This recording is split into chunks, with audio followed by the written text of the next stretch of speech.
हम लोग शुरुआत करते हैं इस क्वेश्चन की। यहाँ पर आपसे पूछा जा रहा है कि what has been done so far for the safety and betterment of women in our country, यानी हमारी कंट्री में वुमेन के लिए क्या किया जा रहा है, अभी तक क्या किया गया बेटरमेंट के लिए, उनकी सेफ्टी के लिए। तो यहाँ पे आप बता सकते हो गवर्नमेंट स्कीम्स के बारे में, जैसे बेटी बचाओ बेटी पढ़ाओ स्कीम है, इसके अलावा कई सारी स्कीम जो वुमेन को टारगेट करके लाई गई हैं, राइट। तो उन स्कीम्स के बारे में आप यहाँ पे बता सकते हो, ठीक है। अब यहाँ पे नॉर्मल जनरल आंसर कैसे आप दोगे ये समझिए।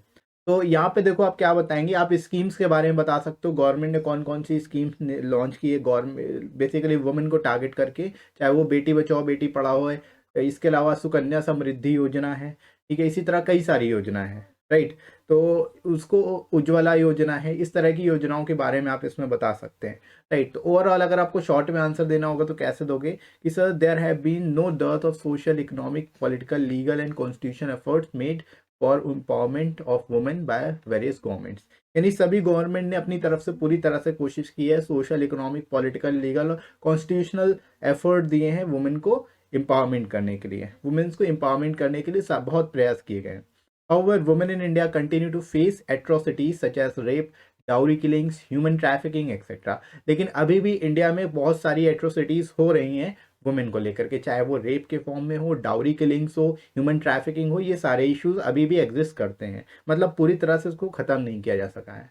Still much is needed to be done for women empowerment, यानी अभी भी बहुत कुछ करने की ज़रूरत है इस सिनेरियो में, राइट। तो इस तरह से you can answer this question according to the question, you can simply elaborate it, और when you add some examples or the government schemes, it will be more clear, right, it will become more fantastic।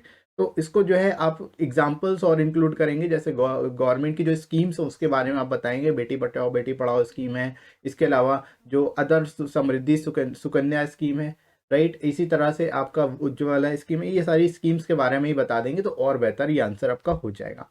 Clear हो रहा है ना कि कैसे आपको, how you can answer this question in a very clear mode, right. और इसके साथ ही साथ friends Delhi high court JJ interview के लिए आप इस बुक को ले सकते हो, जिसमें आपको 100+ क्वेश्चन एंड आंसर्स मिल जाएंगे।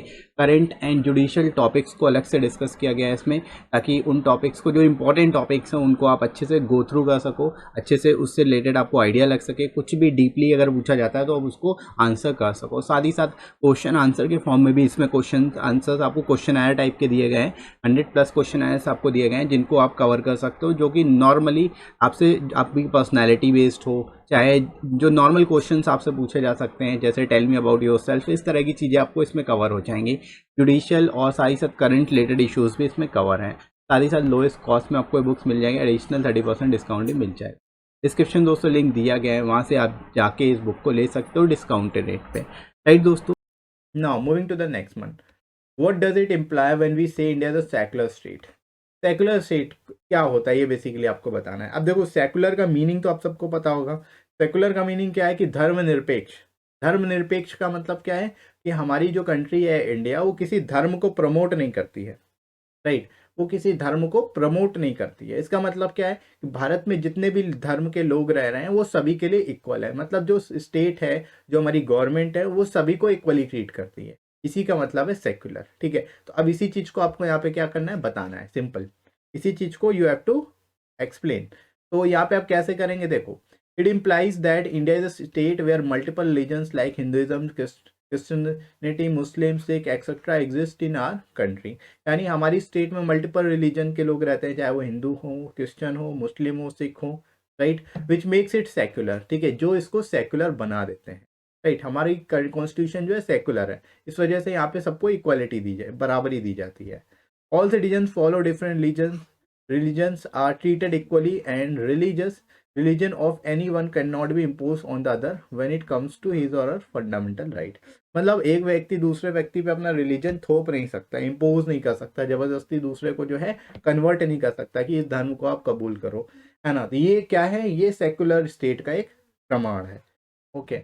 तो यहाँ तक समझ में आ गया ना सेकुलर स्टेट क्या होता है। सेकुलर स्टेट अगर आपसे पूछा जाएगा कि इंडिया को सेकुलर क्यों बोला जाता है, तो what is the reason, you have to define the reason कि there are lots of religious person in our country, in India there are multiple religions, that is Hinduism, क्रिश्चियनिज्म, Muslims, Sikh and Jains, these all are multiple religions that make our country a secular state, and our country treats all these religions equally, right? All the religions are equal in the eye of law, right? तो इस तरह से आप बता सकते हैं. Now moving to the next one. अगला है, what is the contribution of yoga in improving the quality of life and individual. यानी जो कोई इंडिविजुअल है उसकी लाइफ में योगा कैसे कंट्रीब्यूट करता है, योगा का कंट्रीब्यूशन क्या है बेसिकली, राइट? तो यहाँ पे आप इसको कैसे एलैबोरेट करोगे समझिए जरा. योगा एक तरह से एक एक्सरसाइज होती है ना, आप कह सकते हो एक्सरसाइज से बढ़ के है हालांकि, लेकिन आप इसको एज ए एक्सरसाइज भी ट्रीट कर सकते हो. इसको वन ऑफ योर क्वालिटी मतलब स्ट्रेंथ भी बता सकते हो. आपकी स्ट्रेंथ में पूछा जाए तो आप ये बता सकते हो one of my strength is yoga, और आप ये कह सकते हो one of my hobby is yoga. Yoga को हॉबी बना सकते हो, ठीक है? तो इस चीज़ को आप यहाँ पे कैसे दिखाओगे, कैसे मेंशन करोगे, ये समझते हैं. देखो, man is a physical, mental, spiritual being and yoga helps to promote a balanced development all the three. यानी फिजिकल, मेंटल, स्पिरिचुअल तीनों तरह से यहाँ पे योगा क्या करता है, कंट्रीब्यूशन देता है. लेकिन अगर हम अदर फॉर्म ऑफ एक्सरसाइजेस करते हैं तो उसमें केवल हमारा फिजिकल लेवल ही होता है, मतलब हम उसमें केवल अपने फिजिक को ही क्या कर पाते हैं, कंट्रोल कर पाते हैं. लेकिन योगा एक ऐसी चीज़ है जिसमें फिजिकल, मेंटल और स्पिरिचुअल तीनों तरह से चीज़ों को बैलेंस्ड वे में क्या कर पाएंगे, मैनेज कर पाएंगे, right? At the physical level, methods comprise various yoga postures, आसन that aims to keep the body healthy. अब आप बता सकते हो कि इसमें बहुत सारे आसन होते हैं, योगा पोस्चर्स होते हैं, जिससे हम अपनी बॉडी को क्या कर सकते हैं, हेल्दी बना सकते हैं, right? The mental techniques include breathing exercises, pranayama and meditation और ध्यान टू डिसिप्लिन द माइंड. अब मेंटल टेक्निक्स कौन कौन सी है, उसमें आपका ब्रीदिंग एक्सरसाइज जिसको हम प्राणायाम बोलते हैं, इसके अलावा मेडिटेशंस हैं और ध्यान है जिसको जो कि हमारे माइंड को डिसिप्लिन करता है, हमारे माइंड को कंट्रोल करने की कोशिश करते हैं हम इसके द्वारा, ठीक है? इसके अलावा the ultimate goal of yoga is to transcend the self and attain enlightenment. यानी हमारा अल्टीमेट गोल क्या होता है योगा का, हम अपने आप को जान पाएं, अपने आप को पहचान पाएं, right? As the Bhagavad Gita says, a person is said to have achieved yoga, the union with the self, when the perfectly disciplined mind gets freedom from all desires and becomes absorbed in self alone.